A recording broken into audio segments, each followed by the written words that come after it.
Hello Manchester United ပြည်သူများအားလုံးပဲမင်္ဂလာပါဆိုတော့ဒီတစ်ပတ်ကျွန်တော် Manchester United နဲ့ပတ်သက်ပြီးတော့သတင်းတွေကြည့်ရင်တော်တော်လေးစိတ်ပြတ်သွားတယ်ပေါ့လေအားကြောင့်ဒါပွဲပြီးရလက်ဒီအခုဒါပြီးခဲ့တဲ့ Brighton နဲ့ပွဲတုန်းကခံခဲ့တဲ့ဟာတွေကိုတိတ်များစားမပြောပြချင်တော့ဘူး Brighton နဲ့ပွဲတုန်းကကျွန်တော်တို့ Brighton အသင်းကဒါအရန်လူစင်းနဲ့ကန်ပြီးတော့ကျွန်တော်တို့ Manchester United အသင်းကိုအရန်လူစင်းနဲ့တက်တာကန်သွားတယ်เนาะဒီနေသားတွေကိုမြင်ကြည့်တိုင်းမြင်တဲ့ပြည်သက်တွေရှိမယ်မမြင်တဲ့ပြည်သက်တွေရှိမယ်ကျွန်တော်အရင်မပေါ်တော့ဘူးကျွန်တော်တို့ရလက်ကတော့1-2နဲ့ရှုံးတယ်ပေါ့လေအင်ကွင်းမှာရှုံးတော့ပြုတ်သွားပြီအခုဖလားတစ်လုံးလစ်သွားပြီအေးစစ်ဖြစ်သွားပြီနောက်ထပ်ဒါကန်ရမယ်ဖလားများအစားမရှိတော့ဘူးပရီးမီးယားလိတစ်ခုတည်းကိုချန်ပီယံလိဝင်ခွင့်ရအောင်အာရုံစိုက်အဲ့တော့အဲ့ပွဲကိုကျွန်တော်ပြောလဲမပြောချင်ဘူးရှုံးသွားတယ်ဒါပဲအဲ့တော့ကျွန်တော်တို့ရှေ့ဆက်ရမယ့်အနာဂတ်အတွက်ကျွန်တော်တို့ရှေ့ဆက်ရမယ့်အနာဂတ်မှာကျွန်တော်တို့ Manchester United အသင်းက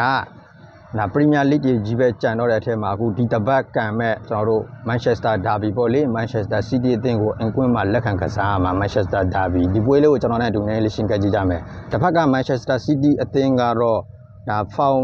သူတို့ကလည်းဒါ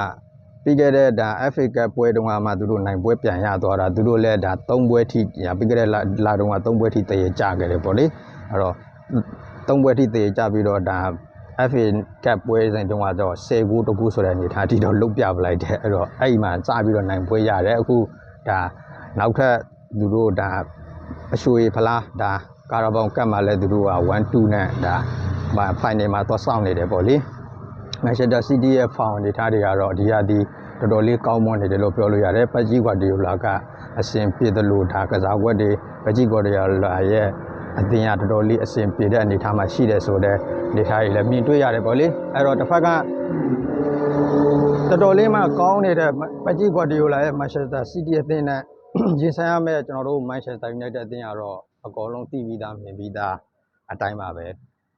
ကျွန်တော်တို့ပြဿနာတွေလည်းတောင်းချဖောင်ဘူးဒီကြားထဲမှာကျွန်တော်တို့ဒါရှုံးပွဲတွေကလည်းဆက်တိုက်ပေါ့လေကျွန်တော်တို့နိုင်ပွဲမရတာဆိုလို့ရှိရင်၄ပွဲရှိတော့ပြီဒီကျဲမှာကျွန်တော်တို့ရှုံးပွဲတစ်ပွဲပါတယ်တရီ၃ပွဲ၄ပွဲနိုင်ပွဲမရဘူးကျွန်တော်တို့ Newcastle ကိုနိုင်ပြီးကြတဲ့အဲ့တော့လက်ရှိ Manchester City လက်ရှိတစ်ဖက်က Manchester City အသင်းကတော့ကျွန်တော်တို့ Premier League ထဲမှာပဲကျွန်တော်တို့20နဲ့တပွဲကန်ပြီးတော့73ပွဲနိုင်4ပွဲတည်4ပွဲရှုံးနိုင်ရမှတ်က40နဲ့3မှတ်ကျွန်တော်တို့ Manchester United အသင်းကတော့လူတိုင်းသိပြီးသားပါပဲကျွန်တော်တို့ Premier League ထဲမှာ20ပွဲကန်တဲ့အပြီးမှာတော့ကျွန်တော်တို့10ပွဲနိုင်10ပွဲတည်ရင်5ပွဲရှုံးနိုင်ရမှတ်က32မှတ်ပေါ့လေအဲ့တော့ဒီနေထားတွေစုံကြတယ်ကျွန်တော်တို့ Manchester United အသင်းကတကယ်လေးရုန်းကန်နေရတဲ့အချိန်ဒါပေမဲ့ဒါ Michael Carrick အနေနဲ့အခုဒါမှ City Manchester Derby ပွဲကို Michael Carrick ရောက်နေပြီဖြစ်တဲ့အတွက်ကြောင့် Michael Carrick ခင်းချင်းမဲ့ဒါဇယားအနေထားတွေ Michael Carrick လောက်လာမဲ့အနေထားတွေကိုစောင့်ကြည့်ရမှာပေါ့နောက်ထပ်ကျွန်တော်တို့ Manchester United အသင်းမှာ African Nation League တော့ကန်ကြတဲ့ကစားသမားတချို့တော့ပြန်ရောက်နေပြီပေါ့လေဒါ Brian Amobo နဲ့ Ahmed Diallo လည်းပြန်ရောက်နေပြီကျန်တာက Mazraoui တယောက်ပဲကျန်မယ် Mazraoui တို့ကဒါ semi final ကိုတက်သွားတယ်သူတို့ကဒါ Brian Amobo တို့ရဲ့ကင်မရွန်အသင်းကိုဖြုတ်ပြီးတော့ပေါ့လေသူတို့က semi final တက်သွားတယ်အဲ့တော့ Mazraoui တယောက်ပဲကြံမယ်ကျွန်တော်တို့လူဒါတန်ရာရတဲ့ကစားသမားစင်းရင်ထဲမှာဆိုလို့ရှိရင်လည်းကျွန်တော်တို့ဒါမာတီယက်ဒီလီတယောက်ပဲကြံမယ်ကြံတဲ့ကစားသမားတွေဒါပြီးခဲ့တဲ့ပွဲစဉ်မှာလည်းထုတ်သုံးသွားတာတော့တွေ့တယ်အဲ့တော့အဓိကဒါနီးပြအပြောင်းလဲနဲ့ပတ်သက်ပြီးတော့ကျွန်တော်တို့လက်ရှိ Michael Carrick ကတော့ဒါကျွန်တော်တို့ဒီယာတီအကုန်ထိယာတီဆုံးထိပေါ့လေအပြီးထိကျွန်တော်တို့ဒါတာဝန်ယူလိုက်ပြီပေါ့ Manchester United နီးပြတာဝန်ကိုယာယီနေနဲ့ဒါယာတီကုန်ထိ Michael Carrick ရဲ့တာဝန် Michael Carrick ဒါနီးပြဖြစ်သွားပြီအဲ့တော့လက်ရှိကျွန်တော်တို့ Manchester United ရဲ့ဒါအ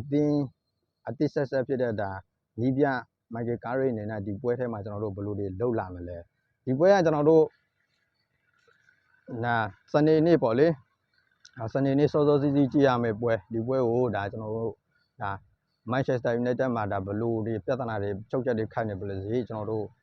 Manchester United ကိုရှင်းပြလို့တဲ့ပရိသတ်တွေကတော့ဒါပွဲစဉ်တိုင်းကိုစောင့်ကြည့်နေကြတဲ့ပရိသတ်တွေကတော့စောင့်ကြည့်ကြမယ်ပေါ့ဗျာအတူတူစောင့်ကြည့်ကြမယ်အားလုံးပဲဒါ Manchester Derby ပွဲမှာဘယ်လိုရလက်မျိုးထွက်ပေါ်လာနိုင်မလဲ Michael Carrick အနေနဲ့ဘယ်လိုတွေလှုပ်ဆောင်လာမလဲဘယ်လိုတွေခင်းချင်းလာမလဲဒါဒီပွဲလေးကိုကျွန်တော်တို့အတူတူစောင့်ကြည့်ကြမယ်အားလုံးကိုကျေးဇူးတင်ပါတယ် Manchester United ပရိသတ်များကိုစိတ်နှပြချမ်းသာကြပါစေ